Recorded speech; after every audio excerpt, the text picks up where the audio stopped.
Good morning, everyone. Jim Clark here at the Synchronicity Sanctuary in Central Virginia to share another contemplative focus with you today. And the focus that I want to share with you today is the eternity of the present is the presence of eternity. So, in our human experience, we are constantly influenced by the illusion of time. There are 24 hours in a day, 60 minutes in an hour, and 3,600 seconds in an hour. So the more you focus on time itself, the more time just sort of drags on, and the more tired I become anyway when I do this. And this illusion holds immense power over us on earth. However, there's a choice to focus on, which is the present moment. The spiritual path that we are on doesn't lead us anywhere except where we already are. The absolute is not the end of the road, but rather the road itself. There is nothing but the present, which remains constant. There is nothing but eternity. All that exists is the eternal necessity of becoming, which is true being. And isn't that our experience as humans? Every moment of your life, you're becoming, you're moving, you're becoming more, or you're becoming, well, you might think you're becoming less, but you can't really do that. Anyway, but we're all constantly moving towards completion of our journey, whatever that might be, however we might see it or describe it.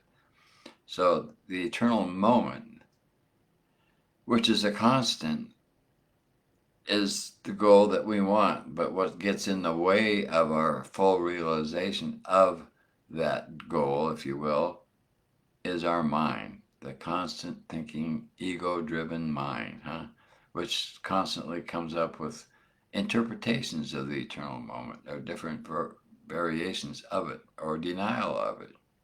And so, I mean, a good example of this is when you're in a movie that you really like.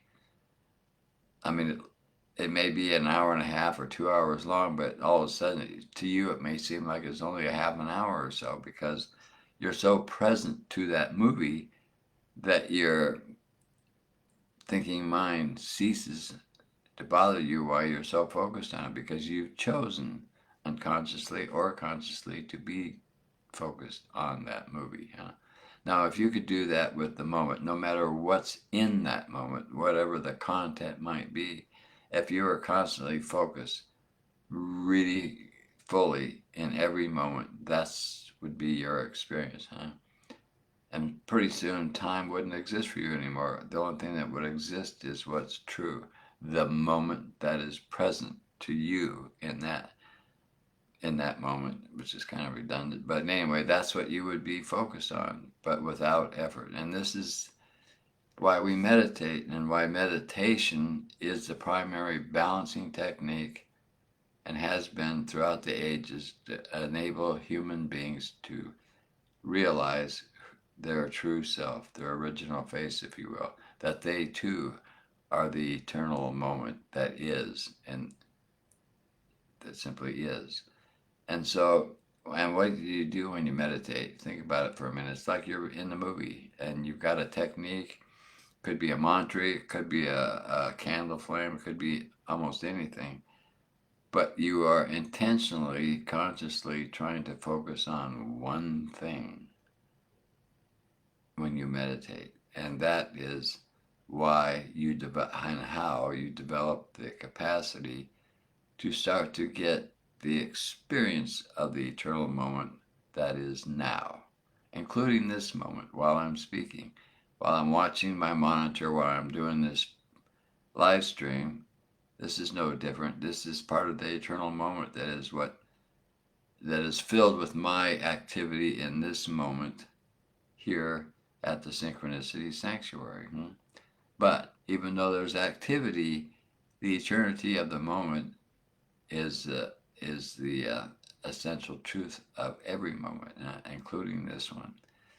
And as I sit here and speak about it, I start to sense it more and more and more, and I start to feel the reverberation, the sourceful reverberation of that eternal moment, which I do pretty constantly anymore because of all the years that I've meditated, and I've been focused on developing that kind of a constant focus within myself.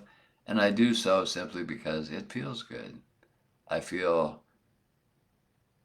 happy. I feel like I don't need anything. I can refocus myself, and my busy mind tends to be less busy, if not busy at all, for most of the time. So when I'm trying to focus on something, I'm not battling with my mind to allow me to do that, because I've constantly told my mind, my ego-driven mind, to shut up.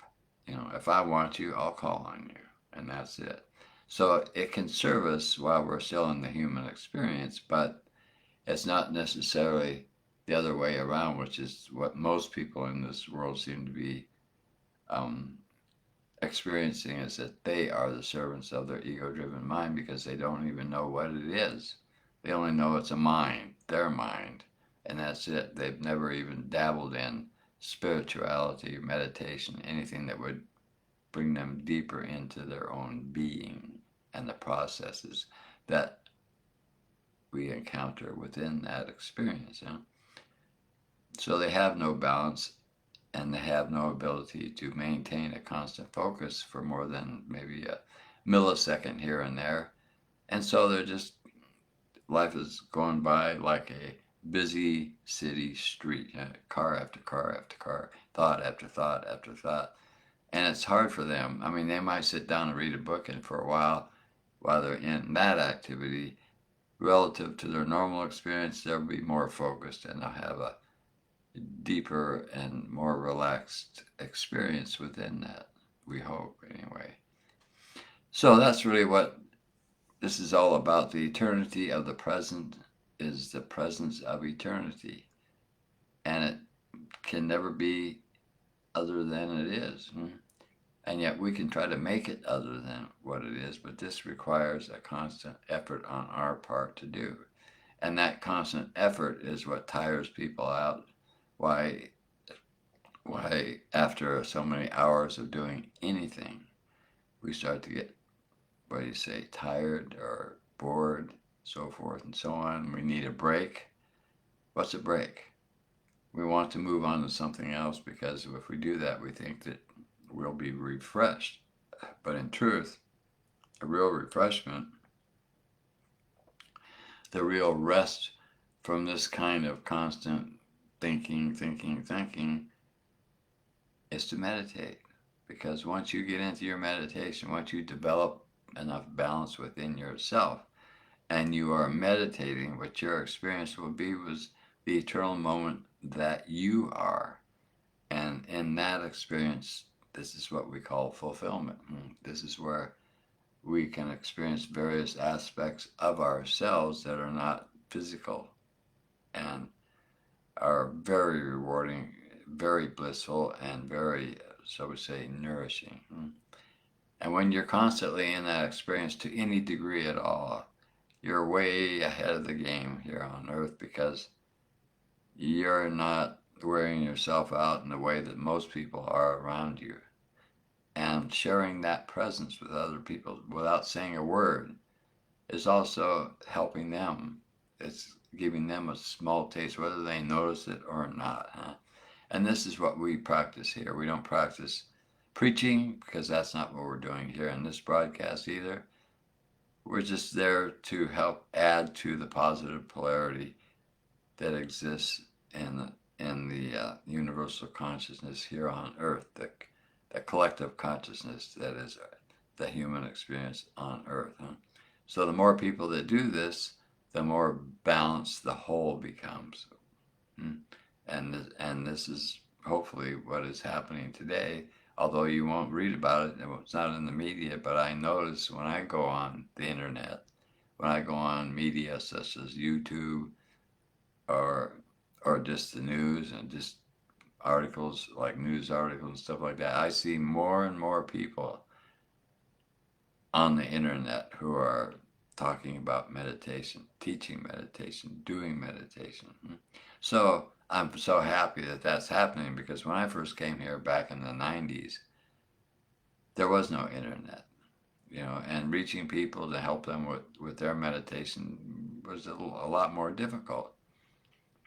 And when the internet came, of course, in the beginning, it reflected the state of the collective consciousness in our part of the world, and you didn't see anything about meditation, or very little, if you saw anything at all.